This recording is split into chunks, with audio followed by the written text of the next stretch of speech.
I'm glad you're here today as we continue our journey through Mark, the Gospel of Mark, and 2 minutes at a time, one chapter at a time. And today we're up to chapter 13. And I'm looking just at the first couple of verses. And we read here that as Jesus was leaving the temple, one of his disciples said to him, "Look, teacher, what massive stones, what magnificent buildings." "Do you see all these great buildings?" replied Jesus. "Not one stone will be left on another. Every one will be thrown down."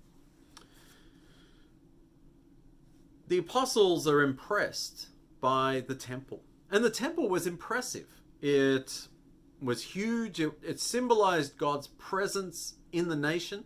It was the focal point of worship where people came, whether it be for Passover or other festivals. And it was the seat of religious power. And I think that we can learn from just these two verses that, because when I think of church, I often think of church buildings. There's a big church down on the corner. And I say that because I don't know how many people are in it, but I know how big their building is.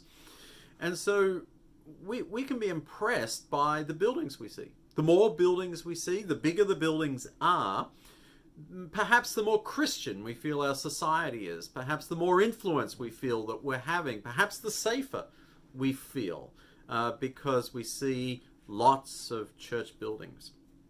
Lots of different church signs even.